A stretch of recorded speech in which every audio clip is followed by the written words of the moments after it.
Fala, fiel. Passando aí para deixar mais um vídeo para vocês.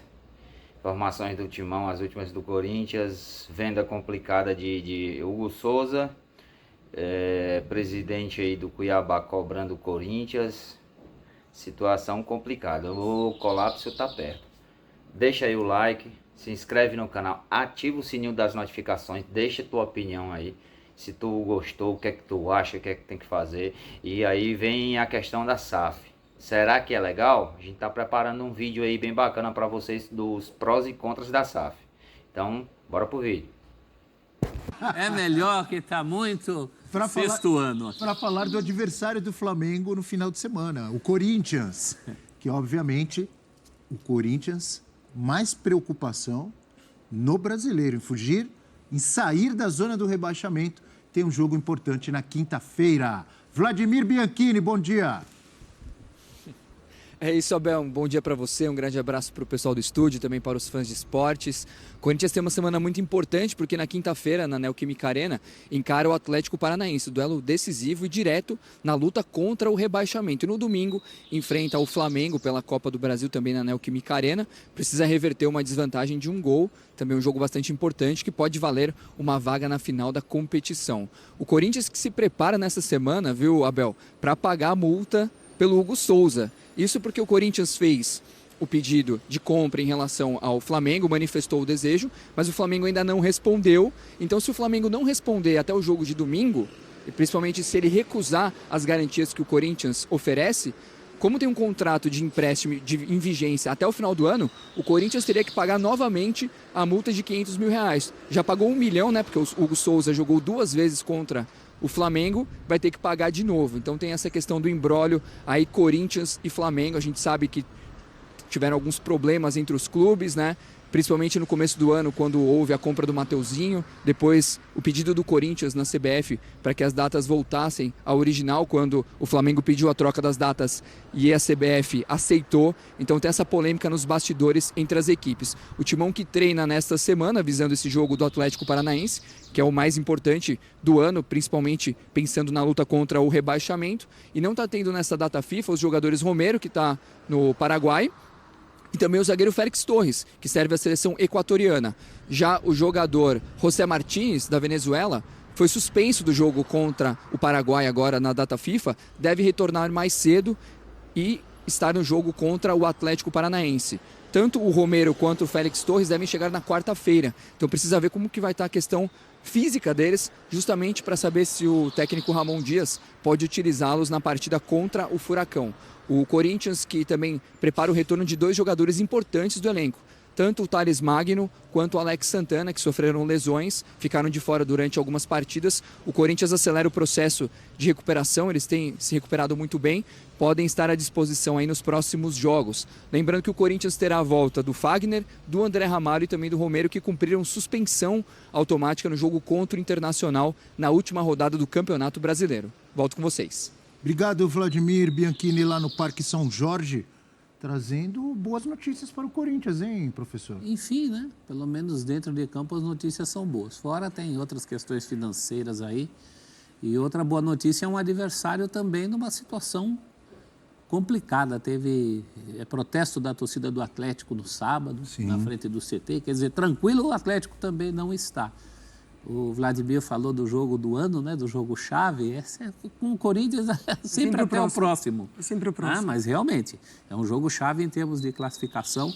Boa notícia essa do Martínez, um jogador de pegada. Contar com ele vai ser importante nesse momento. Volta possível do Thales Magno. Corinthians com uma cabeça bem melhor. Fagner voltando. Fagner André voltando. Ramalho, né? Uma cabeça bem menor. A possibilidade de ter o Romero, mais até do que o Félix Torres. Eu acho que o Félix dá para trabalhar com outros zagueiros ali, seja com 2 ou seja com 3, mas o Romero faz falta também essa força que ele dá, né? Essa força moral para o ataque do Corinthians. Mais uma decisão, né? Decisão em cima de decisão. Tem tudo para ser um jogo complicado. Óbvio que se você for analisar o momento do Atlético Paranaense, os últimos jogos, com mudança de técnico, mesmo o Lúcio ainda não conseguiu melhorar o que estava muito mal no Atlético Paranaense, mas é um time desesperado. E a gente sabe que no Campeonato Brasileiro, você joga contra o líder ou você joga contra o time que está lá na zona do rebaixamento, são sempre jogos difíceis. Então é um jogo, assim, complicado, eu vejo, para o Corinthians, viu, Mari? Também. E hoje, nesse recorte do tempo no futebol, o Corinthians ele apresenta melhores e maiores possibilidades de sair dessa zona de rebaixamento do que o Atlético de não perder posições. Porque o Atlético já está há um tempo apresentando muitas dificuldades nas partidas, né? Assim, muda de treinador, ainda não tem tempo suficiente para encaixar com o novo comandante, mas passando dificuldades dentro de casa, que chegou a ser uma fortaleza impressionante mesmo, né? E fora de casa também. Então, assim, o Atlético tendo muitas dificuldades com diferentes adversários, diferentes competições. O Corinthians ele já tem mostrado uma evolução com o Ramon, muito mais nas Copas do que no Campeonato Brasileiro.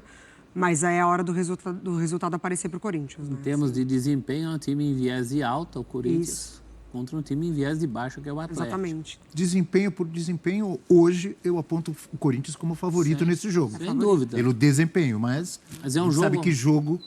Um jogo que vai passar muito por aqui. Né? Teve um jogo parecido com esse recentemente, Corinthians e Atlético Goianiense, que o Corinthians acaba ganhando por 3-0. Mas teve um primeiro tempo bastante difícil. Contra um time que, comparando Atlético Goianiense e Paranaense, o Goianiense também não vinha mostrando desempenho, mas dificultou a vida do Corinthians aqui, com muito menos potencial do que tem o Atlético Paranaense. Então, é um jogo para ser encarado com muita seriedade, acho que nem precisa falar isso. Os jogadores do Corinthians, eu acho que têm se preparado todos esses dias pensando nesse jogo com muita seriedade, assim como o Atlético. Também. A gente fala do desespero corintiano, mas o Atlético tem os seus problemas. Desespero dos dois lados. O Atlético sabe disso.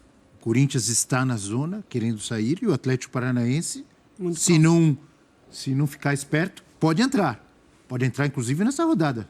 Se perde para o Corinthians e dependendo de outros resultados, o Atlético Paranaense... Ele terá jogos a menos, mas sim, o Corinthians ultrapassa o Atlético Paranaense se vencer. Exatamente. Mas aí vai depender do jogo do Fluminense, né? O Fluminense está com 30 pontos, o Atlético Paranaense está com 31. Olha, o Vladimir Bianchini, ele trouxe notícias boas ali para a comissão técnica do Corinthians, os jogadores lá da data FIFA, falou também do Thales Magno, do Alex Santana, que vão se recuperando e, de repente, podem virar opções também, mas sempre tem agito fora de campo no Corinthians. É incrível, né? Sempre tem. E o presidente do Cuiabá deu uma entrevista para a Rádio Bandeirantes, se não estou enganado, para o Alexandre Pretzel, e falou sobre o não pagamento do Corinthians em relação ao Ranielli. Vamos acompanhar.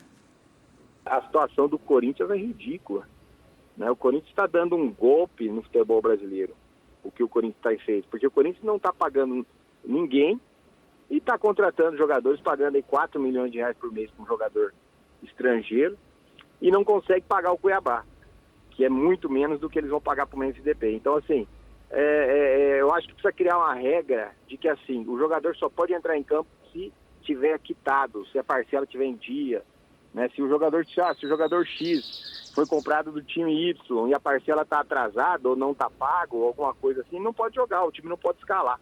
Você tem um clube aí que está disputando para permanecer na Série A junto com o Cuiabá, que todo dia sai uma notícia que a conta foi bloqueada, que problema com o patrocinador, a gente está contratando jogadores de seleções. Olha, eu dou razão ao presidente do Cuiabá. Eu fico imaginando uma situação. Imagine, você corintiano que está bravo, ouvindo aí as reclamações do Cuiabá, imagine você, alguém que está te devendo dinheiro, que não te paga, e você vê o cara desfilando em carrões, fazendo grandes viagens. Guardadas as proporções, é isso que o Cuiabá está vendo. É óbvio que não é só o Corinthians que faz isso, mas não justifica. O Corinthians também faz. E o que ele falou ali, olha, eu não acho uma má ideia, não. Contrata o jogador, quer escalar? E aí estou falando em relação ao Corinthians, que é o assunto agora no momento. Qualquer time. Paga. Ah, não pagou. Parcela da compra do jogador. Ele não pode ser... Vamos ver se essa regra um dia entrar em jogo, se vários times não vão ter que mudar sua maneira de agir. Eu gosto da ideia, Eugênio. É uma proposta, né? Está na mesa aí, né? Se você não quitou o que está devendo em relação aquele negócio que o jogador... Aí eu acho que acaba também pegando para o lado do jogador, né? Mas inibe esse tipo de prática por parte dos clubes. Se bem que a gente tem aí algumas mudanças... Que ia ter vêm de a jogador caminho. de fora, hein? Nossa. Vários times aí. Tem algumas mudanças a caminho na lei de transferências, tá? Houve um caso, a decisão do Parlamento Europeu semana passada, ou há 2 semanas, lá no caso do Diarra, que pode mudar radicalmente. A FIFA hoje, inclusive, já anunciou que vai estudar mudanças na lei de transferências a partir dessa decisão, porque influi diretamente, né? A lei da FIFA não pode se sobrepor à lei dos países.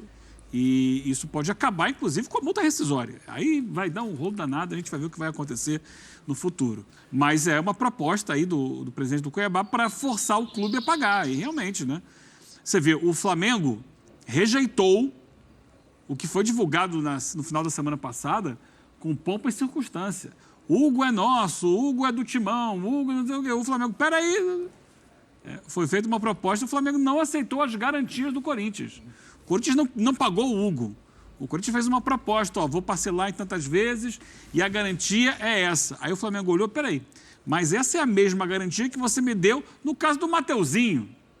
Não pode, essa garantia não vale para 2. O Flamengo, em princípio, não aceitou a proposta do Corinthians e o Hugo, até agora, também não está oficializado como jogador do Corinthians. Então, é muito difícil a situação. Por quê?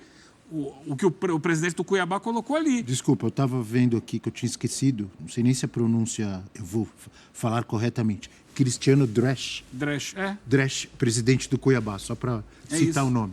Diga, mas você concorda com a reclamação dele? O que ele colocou ali, concordo, e o que ele colocou revela a falta de credibilidade do Corinthians no mercado do futebol brasileiro. E vou além, não é só brasileiro. Se você for lá na Argentina perguntar para o presidente do Tajeres, ele vai falar a mesma coisa.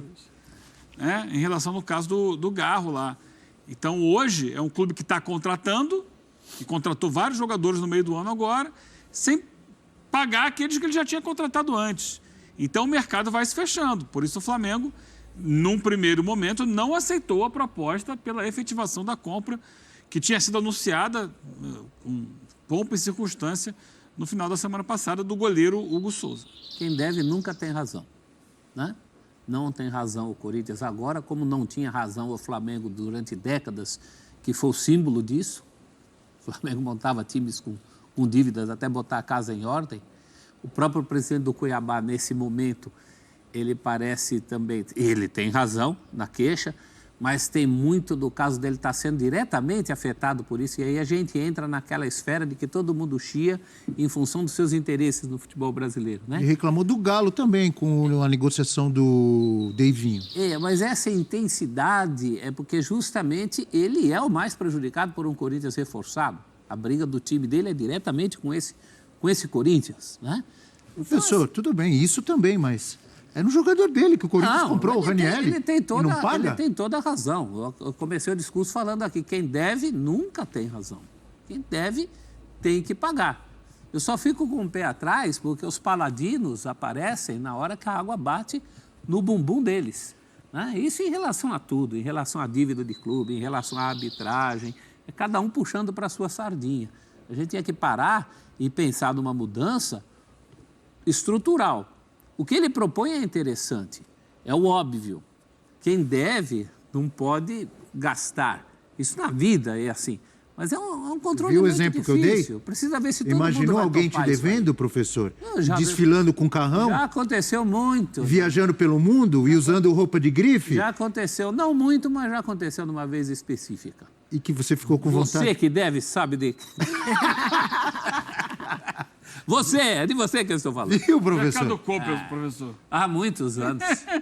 Não recebeu? Muitos anos, não. Nem era real ainda. O cara em grandes restaurantes, professor. Eu sei. Desfilando de carrão e não te paga. Como diria o Adoniran Babal, dá raiva mesmo. Você fica com raiva. Fala, Mari. Não, e assim, vai valer para todo mundo, né? Essa proposta dele, caso acontecesse. Inclusive para ele. Inclusive para ele. Mas ele tem um ponto ali interessante, que assim, quando você tem os dois times brigando pela mesma situação no campeonato, dentro de campo, valendo as mesmas regras, enfim, e fora dele, o Cuiabá, que a gente já falou aqui várias vezes, que faz um trabalho correto, desempenhando em campeonato, respeitando todo o processo, enfim, né, correto nas finanças, pagando certinho os jogadores. E o Corinthians não, fica desigual. Não tem como, fica desigual. Hoje o Cuiabá é o prejudicado porque é para ele que o Corinthians está devendo. Mas, independentemente, a saúde financeira dos clubes, você vai fazer isso com outro clube, você vai prejudicar o orçamento do clube menor, que está dependendo desse pagamento, desse dinheiro para continuar no processo de evolução do clube, enfim. Eu acho que ele está certíssimo na condição dele ali. O Corinthians, essa diretoria especificamente, herdou muita coisa da passada, mas tem errado muito também. E um dos erros é isso, é você se envolver em mais dívidas para poder sair de uma situação muito chata de Campeonato Brasileiro, porque o Hugo hoje, por exemplo, ele é essencial para o Corinthians. Assim como o Ranieri já foi em outro tempo, porque o Corinthians fez um bom mercado, mas o Ranieri também já foi essa peça, que não podia ficar fora, porque o Corinthians não tinha... O Ranieri era o melhor do primeiro mercado. Era o melhor do primeiro mercado, exatamente. Então, você vai acumulando dívidas atrás de dívidas, sendo que você já herdou uma mala muito pesada. A diretoria segue repetindo os mesmos erros de anos do Corinthians. E de várias diretorias. Várias. Né? Porque o presidente Erro de Duílio, anos. o presidente Duílio participou de um Bola da Vez aqui. Eu mandei uma pergunta gravada para ele a respeito do que estava sendo feito sobre o nome do Corinthians estar sendo sempre envolvido nessas coisas, de não paga marmita, sabe, penhorar taça, penhorar Parque São Jorge, essas coisas. Eu falei, presidente, fiz uma pergunta bem direta. Eu falei, presidente, o que o senhor está fazendo para dar um basta nisso? Para o nome do Corinthians nunca mais ser envolvido nisso. E aí ele veio com aquela história de que a mídia fala do Corinthians porque dá audiência, sabe, de que tapar o sol com a peneira, no sentido de que eu citei aqui o Flamengo, durante anos o Flamengo foi um sinônimo disso, o Vampeta falava, eu fingia que jogava, eles fingiam que pagavam. O Flamengo deu um basta nisso. Do Bandeira para cá, não se fala mais nisso envolvendo o Flamengo. Hoje o Flamengo está no outro lado da história. Hoje o Flamengo é um clube que pode cobrar o Corinthians pelas fracas garantias financeiras que o Corinthians está oferecendo. Né? Mas teve um divisor de águas no Flamengo. Eu não vejo isso no Corinthians. Eu sei que isso acontece com todos, mas no Corinthians especificamente, alguém tem que passar a se envergonhar desse tipo de coisa. E a dívida aumentando. Claro. Então, empurrando com a barriga. E várias gestões. Isso era na gestão anterior, que era da transparência lá do Andrés, está sendo nessa. Tudo bem, todo mundo faz isso. Situação. Todo mundo faz isso, mas não é porque todo mundo faz isso que está certo. Isso tem que dar um basta. Isso acaba virando uma cultura específica de alguns clubes. E hoje o Corinthians é um desses clubes. E é inevitável não refletir no campo, né? O Corinthians está perigando ser rebaixado. A gente sabe como fica um clube quando vai para a Série B. O Corinthians já passou por isso. Então, assim, você acumular erros em seguida de gestões, uma hora o campo vai sentir. Quinta-feira, então, Corinthians e Atlético Paranaense. E nesta rodada tem jogos na quarta-feira. Um deles, Fortaleza e Atlético Mineiro. E a gente vai falar do Galo agora com a Vitória Leite. Bom, moçada, é isso aí. A situação tá complicada aí. Quarta-feira já tem jogo contra o Atlético Paranaense. Valendo dar um respiro, né? E eu vou trazer mais uma notícia aqui para vocês. Ramon Dias pode perder meio-campista do Corinthians em reta final da temporada. Meio-campista possui contrato válido até dezembro de 2024. O meia perdeu espaço no Corinthians, né? A chegada de Ramon Dias ao Corinthians deu espaço para alguns jogadores, bem como outros foram sendo escanteados pelo treinador. Titular no time de Antônio Oliveira, Breno Bidon foi reserva em um dos primeiros momentos com o novo treinador, porém logo passou a ser escalado e ganhou a confiança do técnico sul-americano. Por outro lado, o Matheus Araújo perdeu os poucos minutos que havia ganhado com Lusitano. Com Dias, o jovem de 22 anos completou 2 meses sem ser relacionado para as partidas. De acordo com o Meu Timão, Araújo tem contrato até dezembro de 2024. E se uma extensão não deve ser trabalhada, além disso, o meia pode assinar um pré-contrato com qualquer time. Temporada de Matheus Araújo. A última partida de Matheus Araújo foi pela Copa do Brasil, né? Na ocasião, o jogador entrou como suplente na vitória do Corinthians sobre o Red Bull Bragantino por 3-1. Sob o comando de Antônio Oliveira, o Araújo foi figurinha corriqueira no time durante a campanha do Paulistão, tendo atuado a maior parte de seus minutos no ano. Nessa temporada, o meio-campista soma 376 minutos em campo. Ao todo, foram 12 jogos disputados e nenhuma participação em gol com a camisa do Timão. E é isso aí, pessoal. Até daqui a pouco com o próximo vídeo. Valeu. Não se esquece, deixa o like aí. Ajuda demais a gente. Deixa o like, se inscreve no canal e ativa o sininho das notificações. Até o próximo vídeo.